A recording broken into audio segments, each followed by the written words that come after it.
Assalamualaikum warahmatullahi wabarakatuh. Shalom. Halo, apa kabar semuanya? Di sini saya Rizky Istidamayanti Hasan akan menjelaskan tentang peralihan hak atas tanah primer melalui hibah. Jadi pertama-tama, apa sih hibah itu?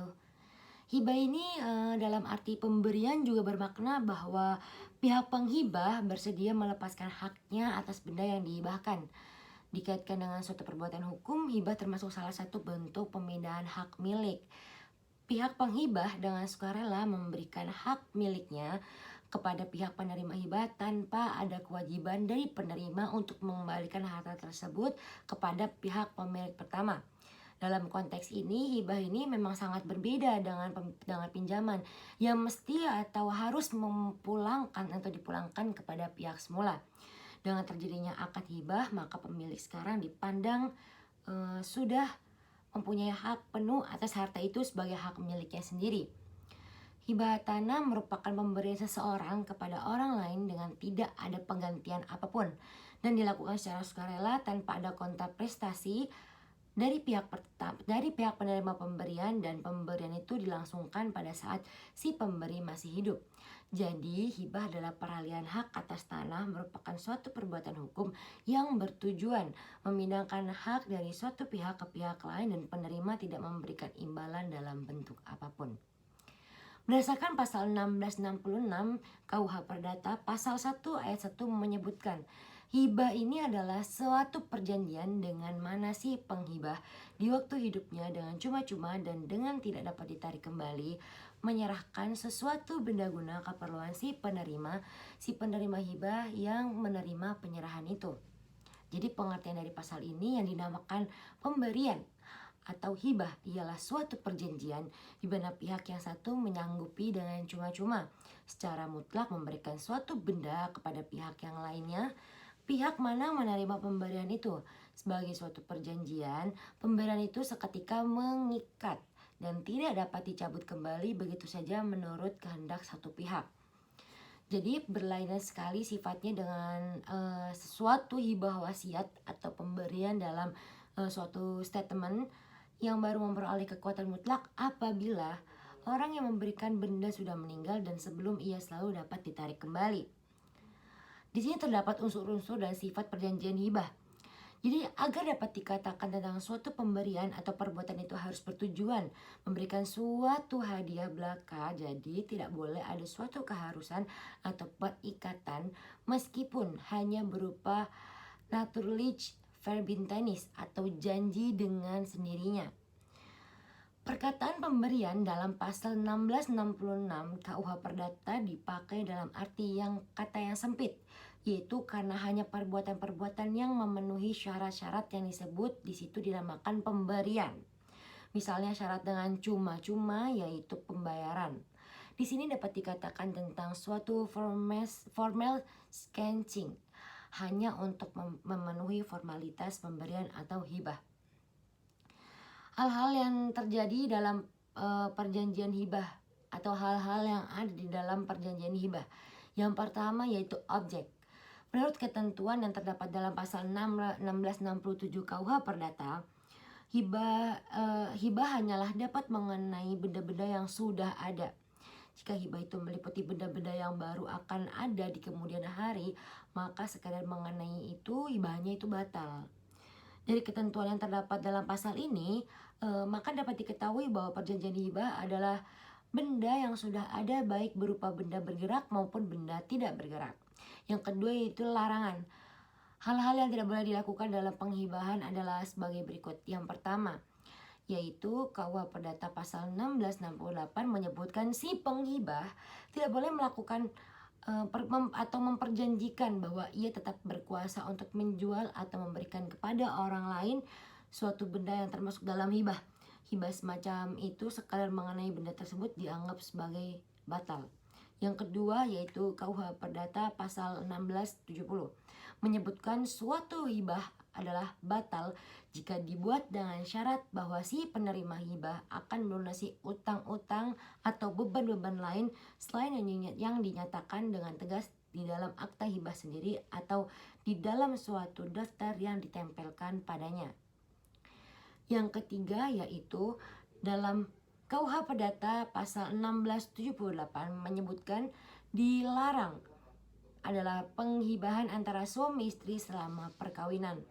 Karena suami istri tanpa perjanjian kawin, pemisahan harta berarti satu harta atau harta campur. Yang keempat yaitu berdasarkan KUH Perdata pasal 1684, penghibahan yang diberikan kepada seseorang perempuan bersuami, dicatat ya, bersuami, tidak dapat diterima selain menurut ketentuan-ketentuan dari bab keempat buku ke-1 KUH Perdata. Di sini ada juga tata cara penghibahan.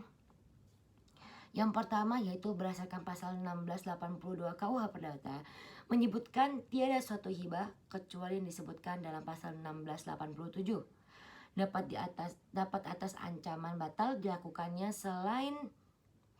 selainnya dengan suatu akta notaris yang aslinya disimpan oleh notaris itu.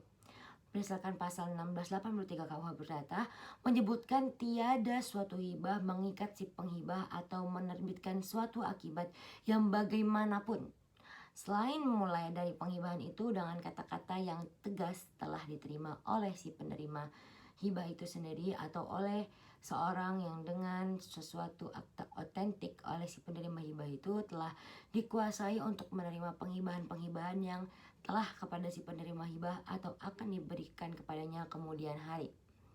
Yang ketiga yaitu berdasarkan pasal 1685 KUH Perdata menyebutkan penghibahan kepada orang-orang belum dewasa berada di bawah kekuasaan orang tua harus diterima oleh orang yang melakukan kekuasaan orang tua. Penghibahan kepada orang-orang belum dewasa yang berada di bawah perwalian atau orang-orang terampu tak harus diterima oleh si wali atau si pengampu yang untuk itu harus dikuasakan oleh pengadilan negeri. Yang keempat yaitu berdasarkan pasal 1686 KUH Perdata menyebutkan hak milik atas benda-benda yang termaktub dalam penghibahan sekalipun penghibahan itu telah diterima secara sah tidaklah berpindah kepada si penerima hibah selain dengan jalan penyerahan yang dilakukan menurut pasal 1612 1612, 1613 dan 1616 dan selanjutnya. Berdasarkan pasal 1687 KUH Perdata menyebutkan pemberian benda-benda bergerak yang bertubuh atau surat-surat penagihan hutang kepada si penunjuk dari tangan suatu ke tangan yang lain tidak memerlukan suatu akta dan adalah sah dengan penyerahan belaka kepada si penerima hibah atau kepada seorang pihak ketiga yang menerima pemberian itu atas nama si penerima hibah. Di sini juga terdapat hal-hal yang dapat membatalkan akta hibah. Telah dijelaskan dalam pasal 1688 KUH Perdata, suatu hibah tidak dapat ditarik kembali maupun dihapuskan karenanya melainkan dalam hal-hal berikut. Jadi yang pertama yaitu karena tidak dipenuhi syarat-syarat dengan mana penghibahan ini telah dilakukan. Yang kedua yaitu jika si penerima hibah ini telah bersalah melakukan atau membantu melakukan kejahatan yang mengambil jiwa si penghibah atau suatu kejahatan lain terhadap si penghibah. Yang ketiga yaitu jika ia menolak memberikan tunjangan nafkah kepada si penghibah setelah orang ini jatuh dalam kemiskinan. Yang keempat yaitu hibah kepada non-ahli waris diatur batasan jumlah harta atau benda atau barang yang dapat dihibahkan sehingga juga perlu melihat bagian kedua dalam KUH Perdata. Khususnya pasal-pasal yang memuat ketentuan batasan legitime proti yakni pasal pasal 913, 949 dan 920 serta peraturan perundang-undangan lainnya seperti Undang-Undang Nomor 1 tahun 1974. Yang kelima yaitu adanya unsur perbuatan melawan hukum dalam hal penghibahan dapat pula membatalkan akta hibah. Jadi ketidakcermatan kantor pertanahan dalam menerbitkan sertifikat yang berasal dari hibah palsu seringkali terjadi karena tidak meneliti apakah hibah ini atas tanah dibuat oleh PPAT atau tidak. Jadi akibatnya itu berbagai sengketa tanah dengan sertifikat berasal dari hibah palsu yang bermunculan. Hibah atas tanah karena pemberi hibah secara cuma-cuma ini awalnya tidak menjadi objek pajak, tetapi dengan berjalannya waktu ternyata hibah dilakukan untuk melakukan transaksi jual beli terselubung untuk menghindari pajak, maka peralihan hak melalui hibah ini menjadi objek pemungutan PPh, yaitu dibayar oleh pemberi hibah, dan pemungutan PPHTB yang dibayar penerima hibah, kecuali dapat dibuktikan bahwa hibah itu dilakukan kepada ahli warisnya langsung atau dari orang tua kepada anak kandung. Pembebasan pajak itu pun tidak secara otomatis, tetapi harus memohon surat keterangan bebas atau SKB pajak kepada kantor KPP setempat. Jadi hibah wasiat itu, dan juga ada penjelasan lagi yaitu tentang hibah wasiat. Itu hibah wasiat ini hampir sama dengan hibah yang tadi di atas dijelaskan. Tetapi penerima hibah tidak tahu dan berlaku atau terjadi peralihan hak jika pemberi hibah ini sudah mati.